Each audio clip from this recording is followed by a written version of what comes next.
Crime हो या राजनीति, चुनाव हो या आयोजन, अब हर मुद्दों पर खुलकर होगी चर्चा एक खास शख्सियत के साथ। देखना ना भूलें हमारा कार्यक्रम एक खास मुलाकात। बाबा साहब डॉक्टर भीमराव अंबेडकर के नेतृत्व में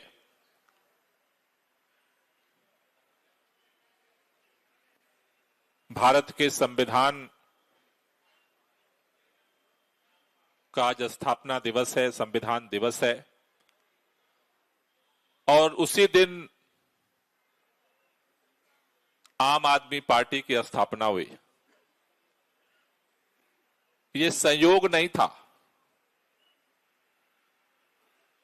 सोच समझ करके इस देश के अंदर भ्रष्टाचार विरोधी आंदोलन के गर्भ से पैदा हुई आम आदमी पार्टी का नाम जब रखा जा रहा था, उस समय ये बात साफ साफ दिखती थी कि भारत के अंदर बहुत सारे लोगों ने तरक्की की है। भारत के अंदर भी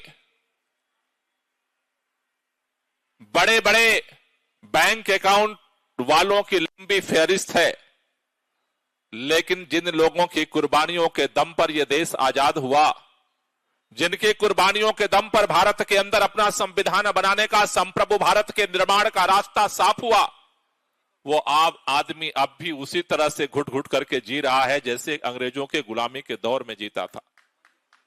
इसलिए अरविंद केजरीवाल जी ने दो निर्णय लिए। एक, पार्टी का नाम आम आदमी पार्टी होगा और आम आदमी पार्टी बाबा साहब भीमराव अंबेडकर के जो सपने थे, जिसको उन्होंने प्रस्तावना के रूप में भारत के संविधान में सबसे पहले पन्ने पर अंगीकृत किया, अंकित किया, उस प्रस्तावना को, उस लक्ष्य को हासिल करने के लिए आम आदमी पार्टी का स्थापना जो है उस संविधान का संकल्प लेकर के 26 तारीख को किया गया।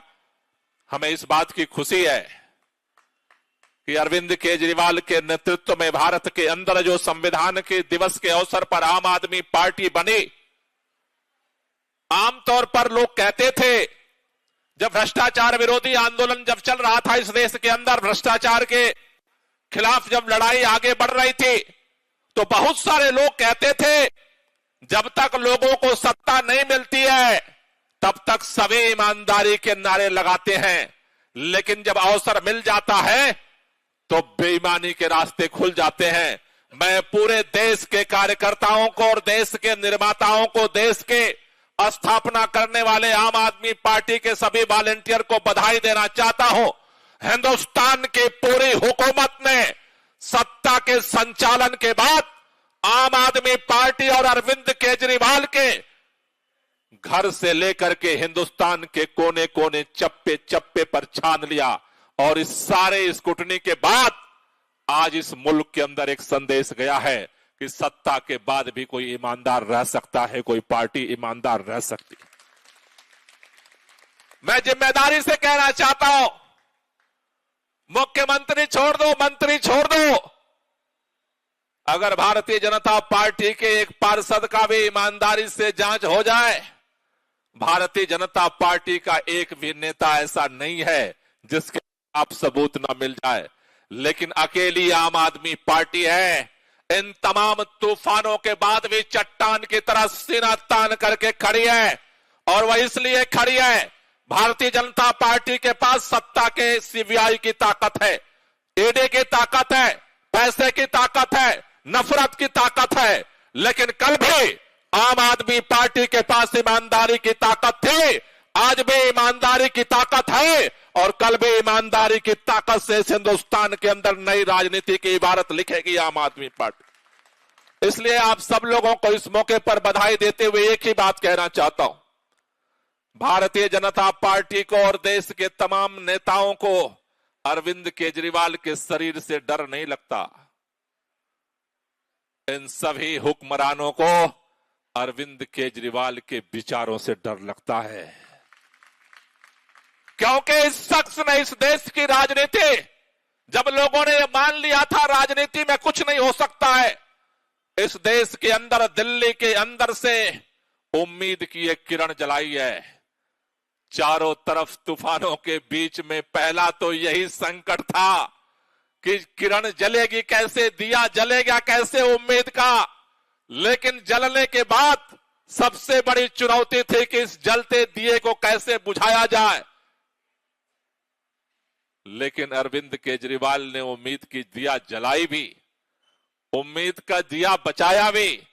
और आप सबसे मैं यही बात कहना चाहता हूं, आज स्थापना दिवस के अवसर पर पूरा देश एक ही चाहत रखता है कि दिल्ली के अंदर जो राजनीति में नई उम्मीद का दिया जला है, ये पूरे मुल्क को रोशन करे। लेकिन कुछ लोगों की जिद है कि ये दिया दिल्ली में बुझ जाए।